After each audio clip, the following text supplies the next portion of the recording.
These 5 emotional signs reveal a married man's hidden desire for you. Carl Jung, he didn't touch you. He didn't flirt. He didn't say anything that could get him in trouble. But something about the way he looked at you made you stop. The way his voice softened when he asked how your day was. The late-night message about nothing, yet it stayed with you longer than it should have. You never encouraged it.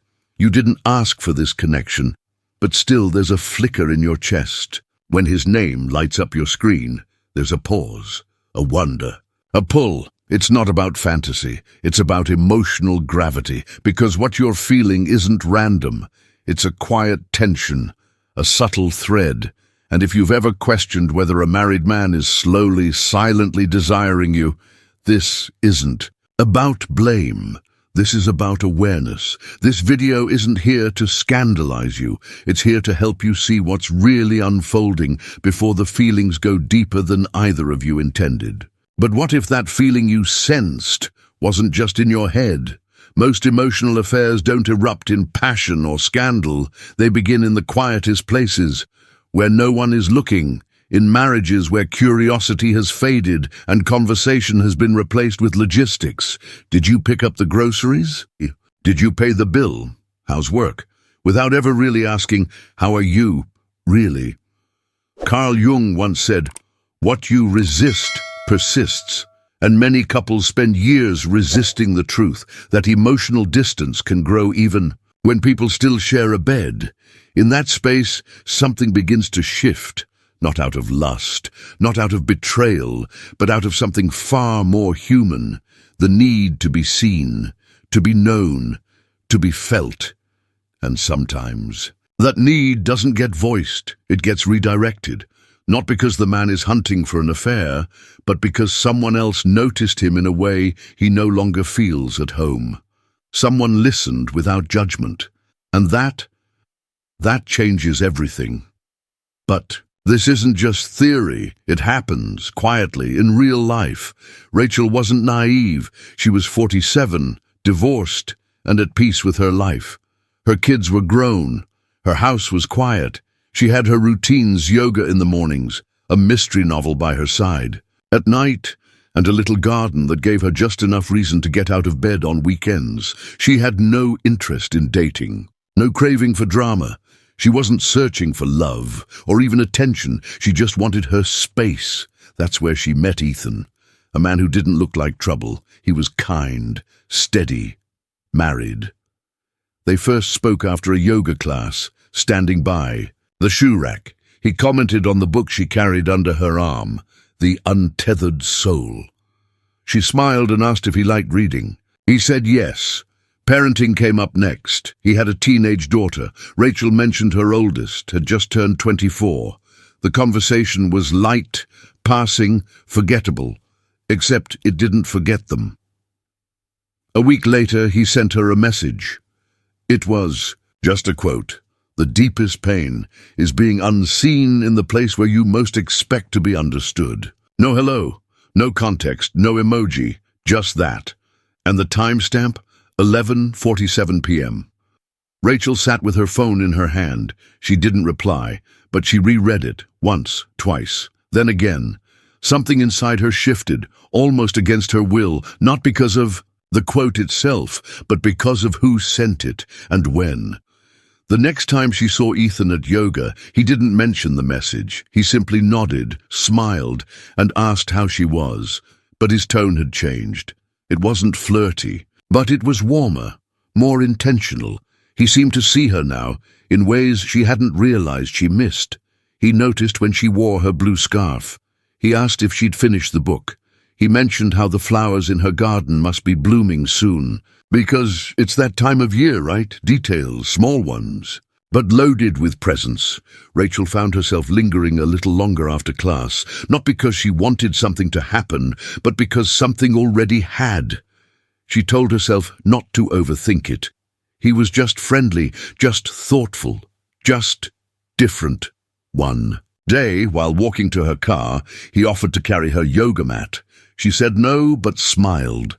They stood by her car for a moment. the conversation flowing with a strange ease. And in that moment, she realized she was looking forward to seeing him. She was wondering if he'd message again. She was noticing how he moved, how he breathed, how he said goodbye just a little slower than necessary. There were no confessions, no lines crossed, but the air between them felt full, like a string had been pulled tight, and neither of them was ready to cut it. Rachel didn't ask for this. She didn't plan to be anyone's emotional refuge, but somehow she had become the place where Ethan felt most alive. Not because she seduced him, not because he chased her, but because life had made them both lonely in the exact same shape. And for a moment they fit. But how do you really know when something more is unfolding beneath polite words and harmless smiles?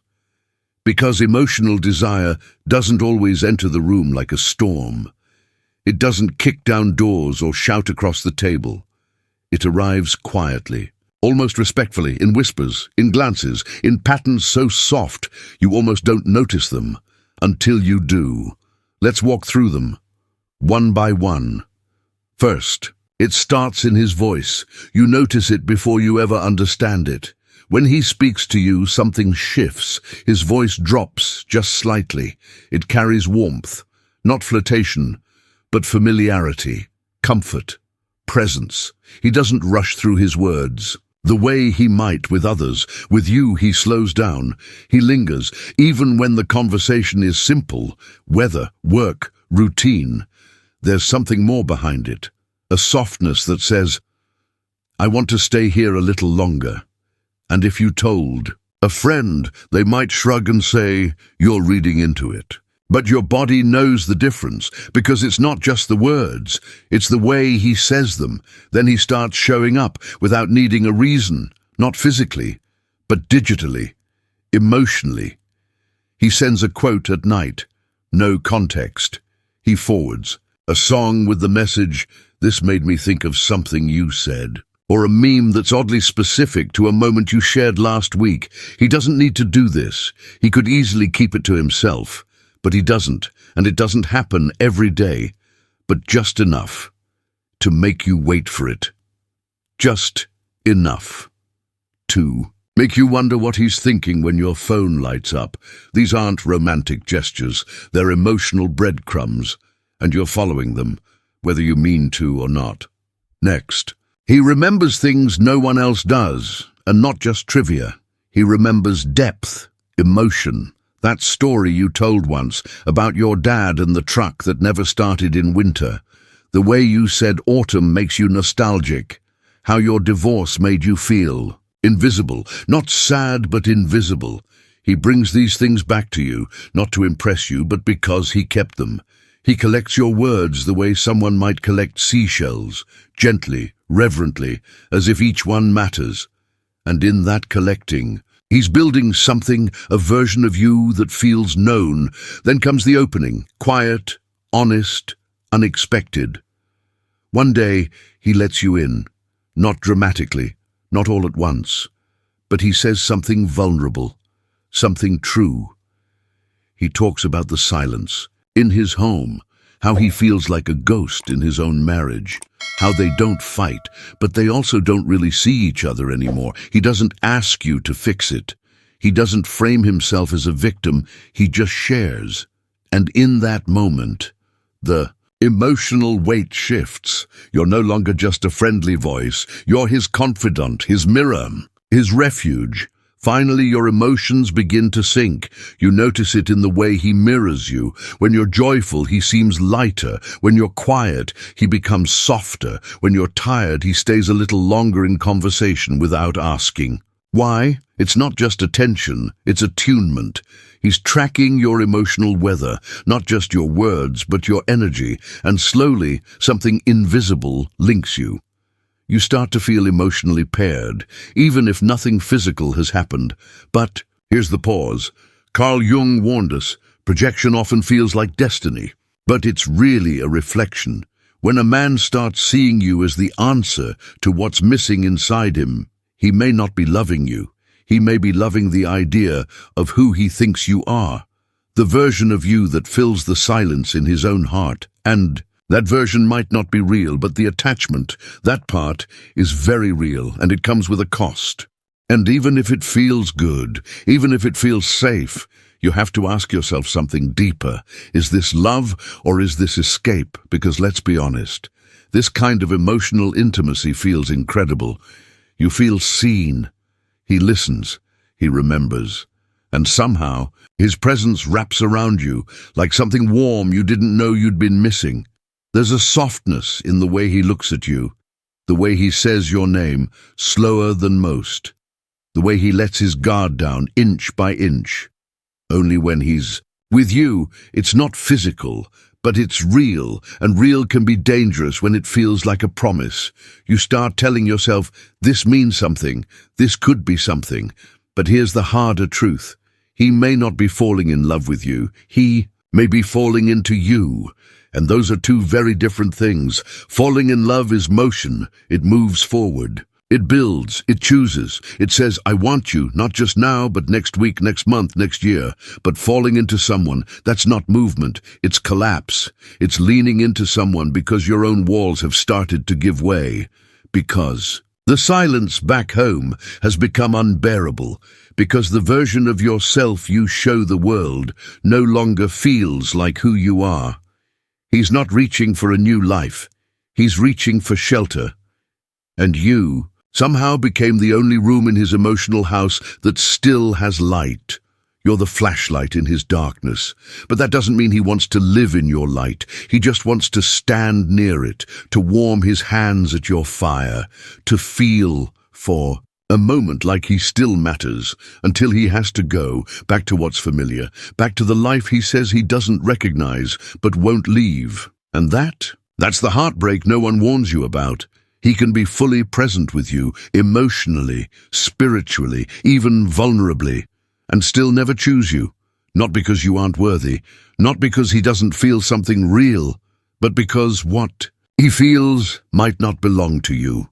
Carl Jung said it best. Most projection feels like fate, but it's really just unhealed longing looking for a home. He sees in you what he's lost in himself, your laughter, your strength, your calm, and in that reflection, he feels alive again. But you're not his destination. You're his mirror, his doorway, the emotional threshold he steps into, not to love you, but to remember who he once was. And doors, they don't get chosen, they just get passed through. But here's where it turns. There's a moment, a dangerous one, when it starts feeling too good to walk away. You tell yourself, he finally sees me. He's vulnerable with me. He trusts me. And you're not wrong. He does. But pause. Just for a second, and ask yourself the question most women in your position never dare to say out loud. If he were single, would he still show up this way? If his marriage were fulfilling, would you even exist in his life? That's not a judgment, that's clarity. Because desire, when born from loneliness, can look a lot like intimacy. And attention, when filtered through emotional hunger, can feel like devotion. But that doesn't make it love. That makes it relief. He's not choosing you for a future. He's using you for a pause, a breath, a safe space, a mirror. Carl Jung once wrote, "Loneliness does not come from having no people around you, but from being unable to communicate the things that matter." And somewhere along the way, he stopped being able to speak his truth at home. So he found a place where he could. He found you, and because you're kind, because you're deep, because you listen. He keeps coming back, but that doesn't mean he's building anything. It just means he found shelter. And shelters aren't homes. They're places people run to when the weather inside gets too cold. And here's what happens when you become someone's emotional shelter. You start feeling responsible for how alive he becomes around you. You feel like his breath, his laughter, his spark. It only returns when he's near you. You start hoping that maybe you're the light he's been waiting for. But he hasn't told you he's leaving. He hasn't said he's choosing you. And that silence, it becomes a slow erosion of your own peace. Because now you start waiting. You wait for his messages. You wait for his gaze across the room. You wait for the words he never says, but you wish he would. And in that waiting, something else begins. You lose pieces of yourself. You become careful with your joy. You shrink your needs so you won't seem too much. You start rehearsing your replies, wondering if you're coming across too eager, too distant, too emotional. You start living in between, in the space between what he gives and what you truly want, in the limbo of almost being chosen, but never fully held. And here's the painful irony. While he feels more alive with you, you start feeling less alive in yourself. You start doubting your worth. Not because he says anything cruel, he probably doesn't, but because his absence, after so much closeness, feels like abandonment, and yet he was never yours to begin with. This is the cost of becoming someone's emotional refuge. You carry the weight of intimacy without the safety of commitment. You give without asking, hoping that love will rise from gratitude.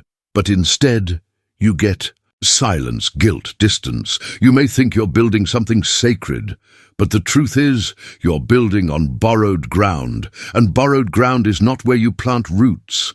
It's where you learn to walk away barefoot, quietly, and with dignity. Because the longer you wait to be chosen, the further you drift from the one person who really needs you to stay whole, yourself.